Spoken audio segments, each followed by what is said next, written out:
storming bracket.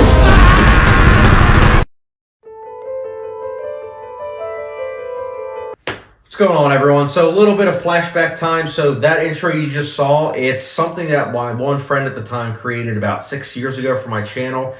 He was pumped to the fact that I was making a YouTube channel, so he made that. And the problem was I wasn't able to integrate that into my videos. Reason being, I didn't have editing software, so I didn't use it. And then I was looking through my Facebook page, and I came across it, and I watched it again. I was like, I like this. This is entertaining. So I'm going to try to use this intro from now on. Hope you guys like it. I'm definitely curious to hear your guys' thoughts on the intro. But anyways, obviously you guys clicked on this video not for the intro, but for my thoughts on The Marksman. So The Marksman is a movie that stars Liam Neeson as he is trying to help this woman and her son cross the border to get across to Illinois. This is a movie that, based on the trailer, it looks like it could be diverting. And honestly, it's the same director that did Trouble with the Curve, which I haven't seen in like almost 9 years. But when I saw it, I remember enjoying it. And this being someone that also worked many times with Clint Eastwood on set in terms of like being, I think he was like an assistant director, assistant camera operator. I was also curious about that aspect too.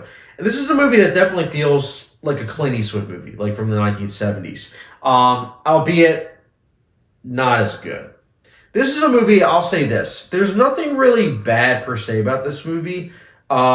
Other than, like, there are some plot conveniences, which I can get into. But I don't want to be a Debbie Downer because I did have some fun with this movie. And, again, I was diverting in terms of this movie. Liam Neeson gives, per usual, a very entertaining performance. He is very agile. I think it's crazy the fact that he's pushing 70, and yet you wouldn't think it looking at him. It's kind of crazy. He really knows how to handle himself. I also thought the movie was very well paced. I wasn't really bored by the movie, that's for sure. Like, it always maintained a pace that really was engaging, so I got to give them props for that. Cinematography was solid. It wasn't amazing or anything, but the shots were done well enough, I think. And I also think that the movie's heart's in its right place, but that's kind of where I'm going to get to the negatives. Its heart's in the right place, but overall, this is a movie that can't help but feel cliched and just been there, done that. I mean, during the movie, yes, I said it was fast-paced. During the movie, I couldn't help but think about a bunch of other movies that were very similar. Leon the Professional was a movie that first and foremost came to my mind. And then we obviously have also a movie like Safe, not the Todd Haynes movie, the one with Jason Statham. And then I also couldn't help but think about Sicario, and how Sicario did a much better job in terms of like dealing with, the border, as well as just, foreign policy and all that good stuff. So again, it's not necessarily that these things in terms of like, it's been done before. It's not that that's like a bad thing. It's that the execution just was a little wobbly. And more importantly, the execution also didn't really feel refreshing, which is a shame because, again, it's all on how you execute it. And I think that if this movie was executed in a different kind of way, maybe it would have been good. In fact, maybe it would have been great. But alas, we're stuck with a movie that kind of feels a bit stuck. It also doesn't help that, as I mentioned, there's a lot of plot conveniences, a lot of things where a character gets from point A to B because of just kind of almost like sheer luck or something that kind of feels a bit out of place.